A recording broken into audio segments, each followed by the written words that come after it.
Welcome to SML Total Access, where we break down news, predictions, and more in our Madden League.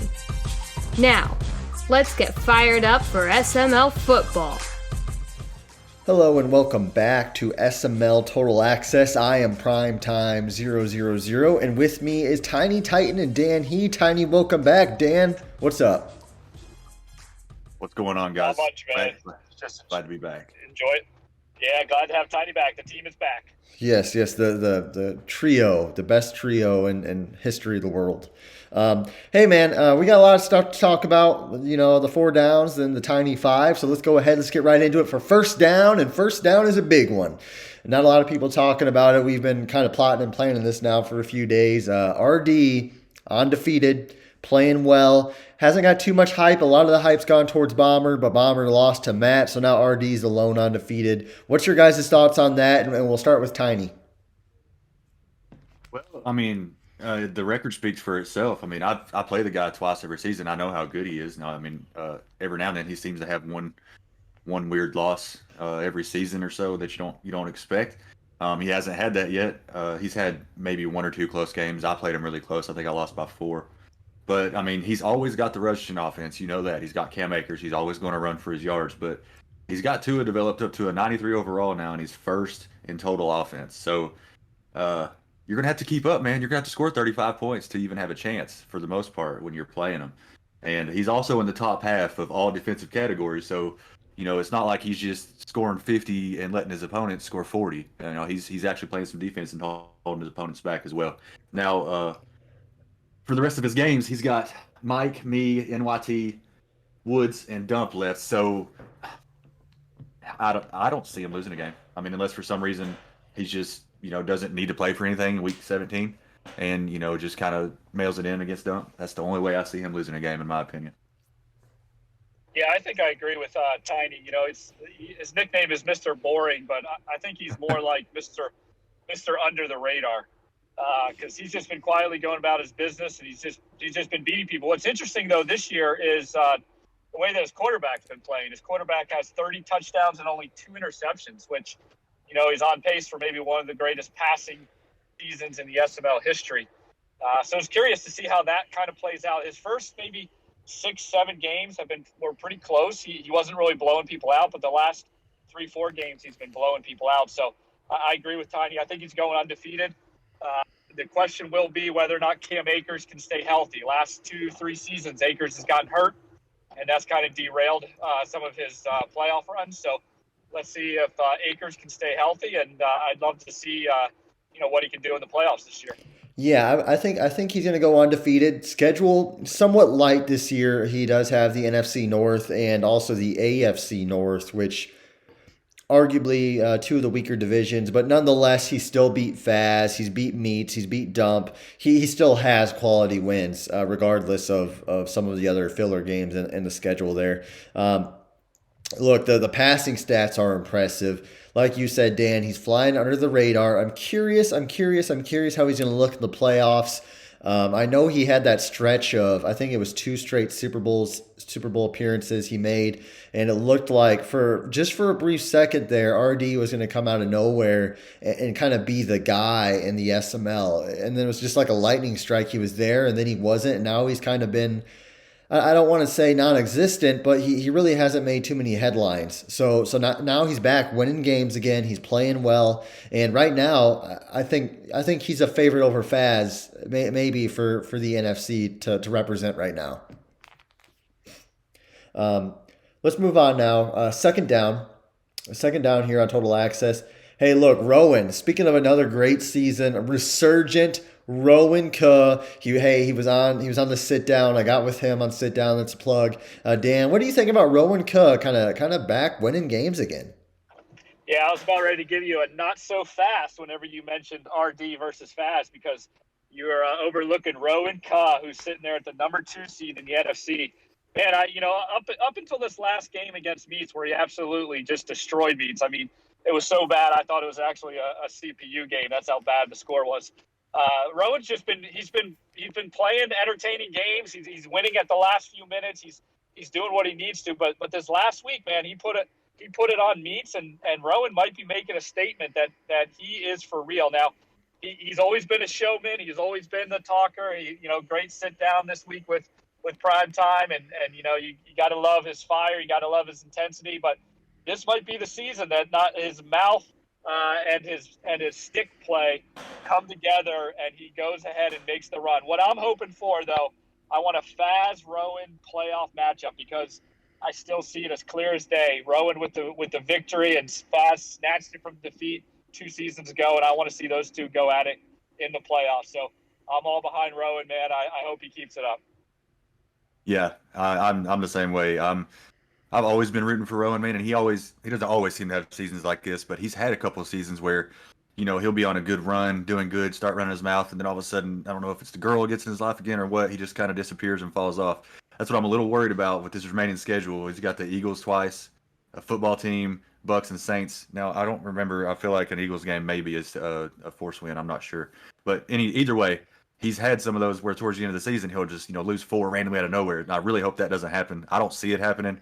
I mean, for those that say the run game's broken, and I know his division doesn't run the ball that much, but he's only averaging 71 rush yards a game against his team. Like, that's legit, man. That's really, really good. And that's I don't know if that may be first in the league. And just like Dan said, I gotta put it out there. He just beat the crap out of Meats, and that was really impressive in my opinion. Yeah, I've got to say the same thing. Beat Meats, and Meats has been jawing a little bit to me in chat, so I was happy to see that. The one thing, he beat Matt as well, and that was a close game, a clutch game. It was really a 3-week span there. He beat Pauly by 5, he beat D-Muse by 1, and then he beat the Patriots. He beat Matt. Then he turned around and beat Meats. Those are all playoff tier quality players in the SML. And Rowan Kuh came in, played well, did well in the clutch. He blew one out, and he played Pauly down and beat Pauly. So that's impressive. That's impressive. Now his schedule's fairly light in this season. He's got other than QP. I don't know how many true playoff potential winners there are. Maybe the Eagles. So he's going to make the playoffs. I'm curious to see how he's going to do. I'm just gonna call it how I see it. Rowan's got a little bit of the dump syndrome, where when he's winning, he's here. When he's not, he's not. So I'm curious of how that's going to go. I think to be great and to win consistently, you have to be there all the time, and you can't be warm and cold. And I think we see that sometimes, and maybe that's another topic for another day. But I think Rowan's got a bit of that, and if he can just stay consistent, and I think he rides the roller coasters too much sometimes. So I hope Rowan doesn't get too emotional in this high, I guess is what all I have to say. Yeah, I could agree with that for sure. Hey, tip of the week, boys. Let's start with I think this is Tiny here. Tip of the week. What's your tip? That's all right. Hey, sorry, I've been called worse than Tiny before, but I'll start it out actually. Anyways, my tip of the week is not as much gameplay, because I was a little on vacation, so I didn't see as many games as normal this week. But I want to actually go towards some team building, planning for Madden 22. Here's my first tip for team planning: is to have a plan. I don't care if it's a bad plan, but you got to have a plan. Don't just go into and think, oh, I'm just going to sign whatever Madden asked me to sign. I'm going to give people what they want. I'm just going to kind of just play it season by season. You got to look at the whole 8 seasons in a cycle. You got to figure out who's with you for the long haul, who's just a temporary fill-in, who's someone you're going to build in, who's someone you don't plan on signing all. Like, look, I'll take this for an example. Maybe I pick the Steelers where I look at that team. I got Juju. He's on a 1-year contract. Hey, nice guy. Pretty entertaining on TikTok, but I'm not signing him for a long-term deal. I got other receivers that can play better or just as good as him. There's no way I'm going to give him a long-term contract. So already going into a plan, whatever team you got, whatever team you're looking at, think about who you want to sign long-term. And here's one thing: don't sign anyone until the very last minute if you're not sure. If you're unsure about regression, you're unsure about whether or not you want to give them the big contract, wait till the very last minute and then make the sign. I've had too many guys this cycle make some bad signings because they signed them too fast, too quick. Nice. So now it's my turn, I guess, Dan, right? Yes. Yeah. My tip here would be, so as everybody knows, it's a new system, new game, new cycle. Everything is going to be different, probably. We don't know. I mean, I'm sure some things are going to play different, but my advice here would be try several teams, no matter where you're picking in the draft. That way, I mean, some teams may feel different. Sometimes, like if you like to pass more or run more, you may want to do the opposite on the next match. It may feel different to you. You don't know. And I've noticed that when that's the reason why I picked the Seahawks. Now it didn't work out so great for me, but that's why I picked Seahawks this last cycle. I was just playing with like 12 different teams, on the game that was basically the same as the year before. But I noticed that I had just a good feel, and ended up going 9-7 the first year until Prom decided to steal DK from me. Mm-hmm. So anyway, my main point here is everything is going to be a lot different next year. So give it a chance and try out a bunch of different teams, even if it's something you wouldn't expect to try before. No, that's good. That's good. So mine's a gameplay tip, and I'm looking at if you want to know where to improve, and if you're a fringe playoff team, and if you're just looking for just some basic stat-based stuff that is easy to go by. I mean, let's face it. Like, if your rushing yards are good, that doesn't mean you're a good rusher in this Madden. I don't care what Dan says. I don't care what Bomber says. Most guys, I mean, Fins has got literally, he is a 2-win team, maybe a 1-win team, and he's a top 3 rusher in the SML. I mean, that doesn't. So go some stats that matter. Go look at your third down conversion and your red zone offensive percentage and your red zone defensive percentage.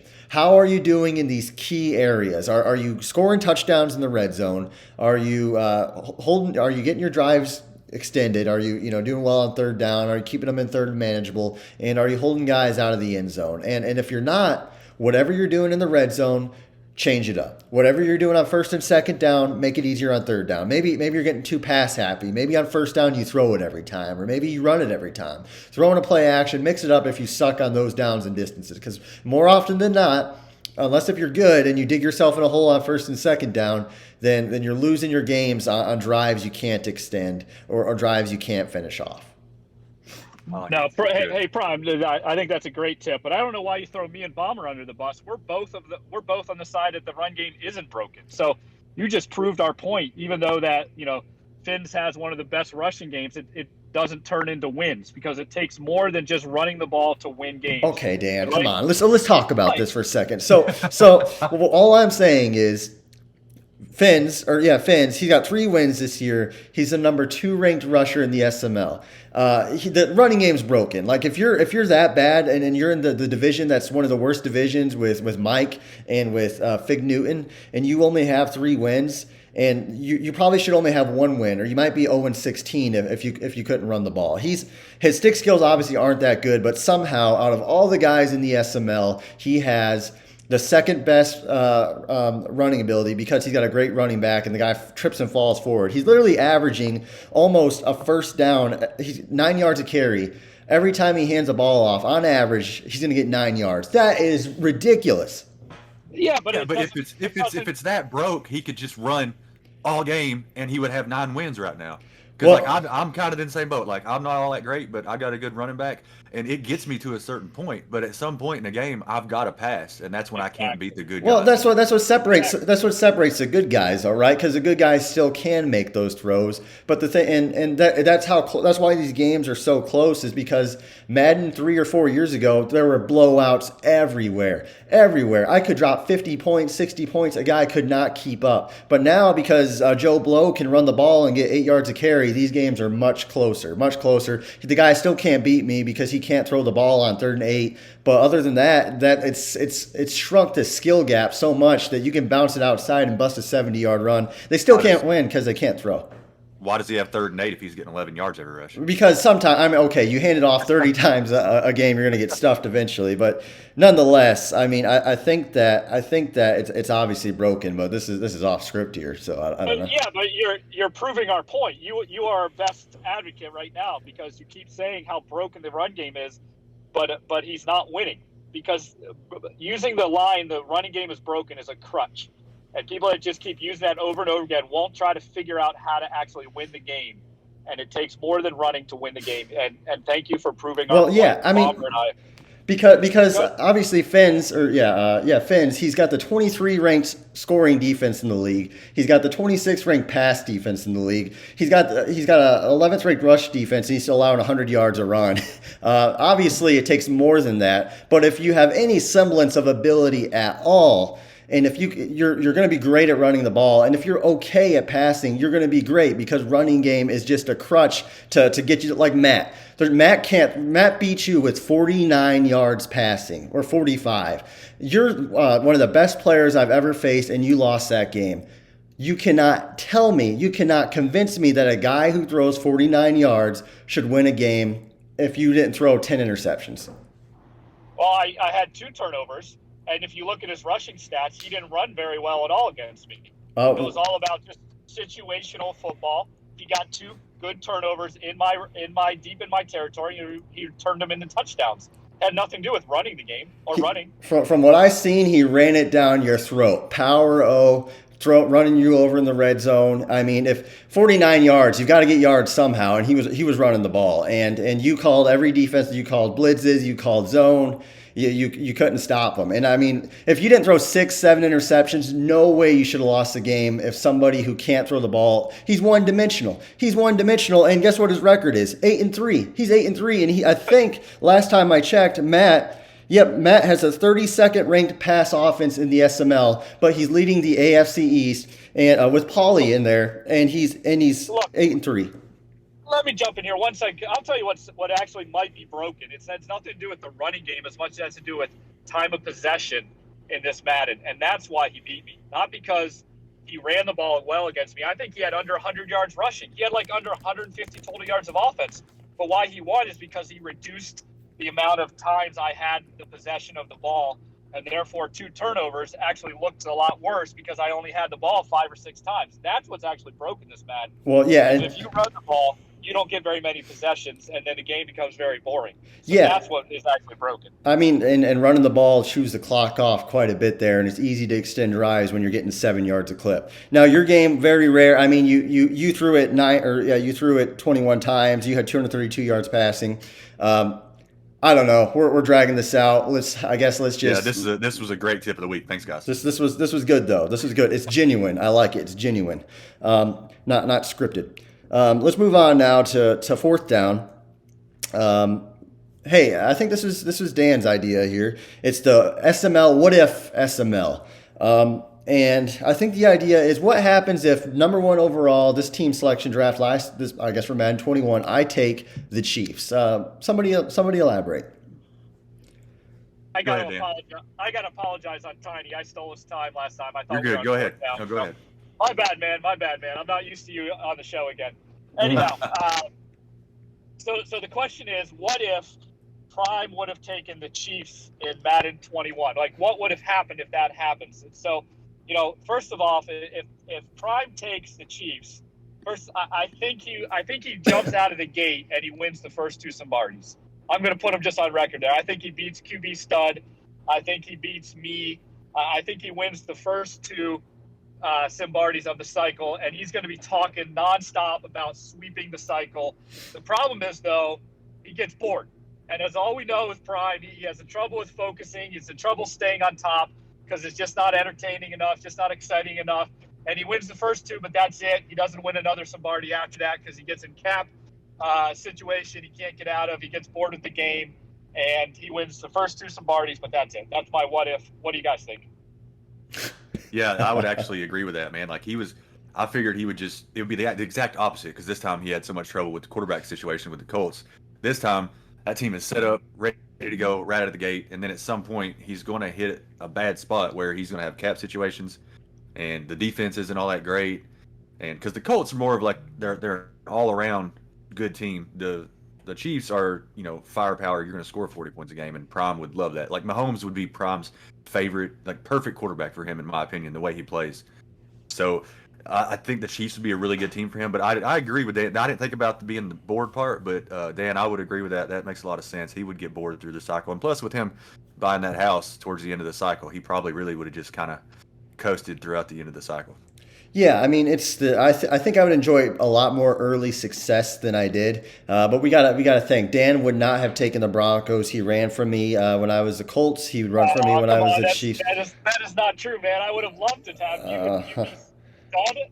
I would uh, have loved that. I would have loved that. we're getting one of those polygraph tests sent to Pennsylvania right now. And I think I would enjoy some early success. Like you guys said, the cap would get tight mid cycle, but in my opinion, I'm one of the best team builders in the league. I enjoy drafting. I didn't draft as much this cycle because the Colts team I felt that I had. I was just a few moves away from competing a lot. So I made a lot more trades this year to get veteran guys and sign veteran guys. But with the Chiefs, I would have been able to trade some pieces away and some picks and get some early picks and kind of. I think I do well at cap management and drafting typically. So I don't mind that. Yeah, go on. I was going to ask you, who do you think you would have traded? Who's on a team on the Chiefs that you looked at and said, I would have moved him for a different piece? I think before early on in the cycle, I could have traded that receiver Hardman. He's what 90, 98 speed. Yep. And I think he was tradable. And I think that I could have got a haul for him. It would have sucked, but I would have had Hill. I would have moved Hardman. I would have got another running back, a superstar running back, and I would have used some other pieces and built up that defense. I would have had Mahomes, Hill, and a running back. And really, that's all you need, in my opinion. And Now, go on. I want to add to it. So what do you think Mike would have done? How would he have ended up this cycle? Mike, If he had the Colts. Mike. Well, he would have had to play bomber still. Oh yeah, that's true. Yeah. Honestly, and honestly, he had Jordan Love and Aaron Rodgers from the start. I mean, that was a better team than the Colts to start. I feel. Devontae Adams. I feel like he would have done just probably honestly just the same. Honestly. But that's my. What do you think, Dan? No, I agree. I think it'd be interesting because Mike would have probably been 500 or under where he's been this cycle, but then Bomber runs away with that division nonstop, and he actually might even have a better souped up Jaguars team because he just doesn't ever lose. Yeah. And so Bomber would have been 14-2, 15-1 almost every season, and then he would have just been able to develop those guys even more. So he might even been a harder out in the playoffs without you in the division. The interesting thing is sometimes I can't say you, I can't speak for anybody else. Sometimes I'll make a personnel decision to beat a specific team come playoff time. Like, okay, let me sign this. Let me trade for this defensive tackle. Meats can yap. Oh, your defensive tackle only has 2 sacks. Yeah, Meats, because I'm waiting until the playoffs and hopefully his goal line stuff is going to stop Bomber at the 5-yard line in the AFC Championship game. I don't care about anything else. That's why I made that move. And me and Bomber probably did that throughout the cycle. So his Jaguars team could have maybe suited him even better. I mean, that's a good point. I don't know. That's a good point. Yep. Good talk. Good conversation. Let's move on now. Hey, the Tiny Five is back. Tiny, what do you think? Man, at 5, Rowan's got his way in there now. We talked about how hot he was playing, man. He's got to prove a little bit more to move up, though, in my opinion. I know he's only got 1 loss, but he's not past the guys up top yet. So at 4, Prime, I got you back in there. Let's go. And at 3, I got you, Dan. All right. I got Bomber at 2, so I think Bomber still just proved a little bit more than you this year. I know Matt really handled him pretty well. You and Matt was pretty close, if I remember right. But I just, for some reason, I feel a little better about Bomber's success this season. And then the undefeated guy, my boy RD, representing the NFC West. Yep. What do you guys make of that Bomber losing to Matt? Just a fluke? It's got to be. I don't think Bomber was. I don't think he was expecting maybe Matt to maybe run. I don't know. Maybe he didn't expect that much of a run game out of him, which he should have known. But Bomber studies. But I don't know. No, Matt's a tough out because of the way he controls the clock, and he has a good user. He's built up his defense well, so. Those games can happen quite a bit with Matt. The problem, again, and what we've seen before is he might win one game, come playoff times, but just without being able to pass the ball, he's never going to win 2 or 3 to to get to the Super Bowl. So I'm not too shocked. Well, Tiny, though, I want to ask you the question: how can you put Prime at number 4 when he has lost to Bomber this season, like 80-25 overall score? Like in these biggest games, Prime just hasn't showed up this season. I don't see how you can put him at number 4. It's the GOAT factor, man. And I can't put Rowan in front of him. So, like, I didn't know. I had to put Prime in there. Because who would you put above, or who would you switch out for Prime there? I'd put Rowan there, man. He's only lost one game. Who would you put at 5? Yeah. See, I think Prime could be there at 5. Maybe. I mean, that's actually where I was going to put Prime, and then I was like, man, if you put Prime and Rowan, like, who do you think's going to win if they play each other right now? I think Prime would win. I don't know, man. Rowan beat him last time. No, get your facts straight, Dan. I whooped Rowan last time by 20. Oh, okay. He beat you one time this cycle. Yeah, I know that, right? Yeah, even a blind squirrel gets a nut once in a while. So. Honestly, I just wanted to bring up the fact that Bomber beat Prime by a combined 80. Oh, I know exactly what you're doing. I just wanted to get that out there. Hey, Dan, no, we appreciate it. We're well aware in Indianapolis. We're on to next week though. We're on to Coop or whoever the frick we play next. So guys, that was an epic episode of SML Total Access. We're at 25 minutes, a little bit longer, but it was good. It was healthy. It was energetic. And guys, do you have anything else to say before I kind of sign us off? I'm good, man. Ready to go. No, I'm good. Yeah, I'm looking forward to the playoffs for the last season, and Madden 22 is right around the corner. It's go time, man. Let's get going. Let's go, baby, guys. SML Total Access, best podcast, best true podcast on the SML network. Apply today, simmaddenleague.com, and you guys have a great week.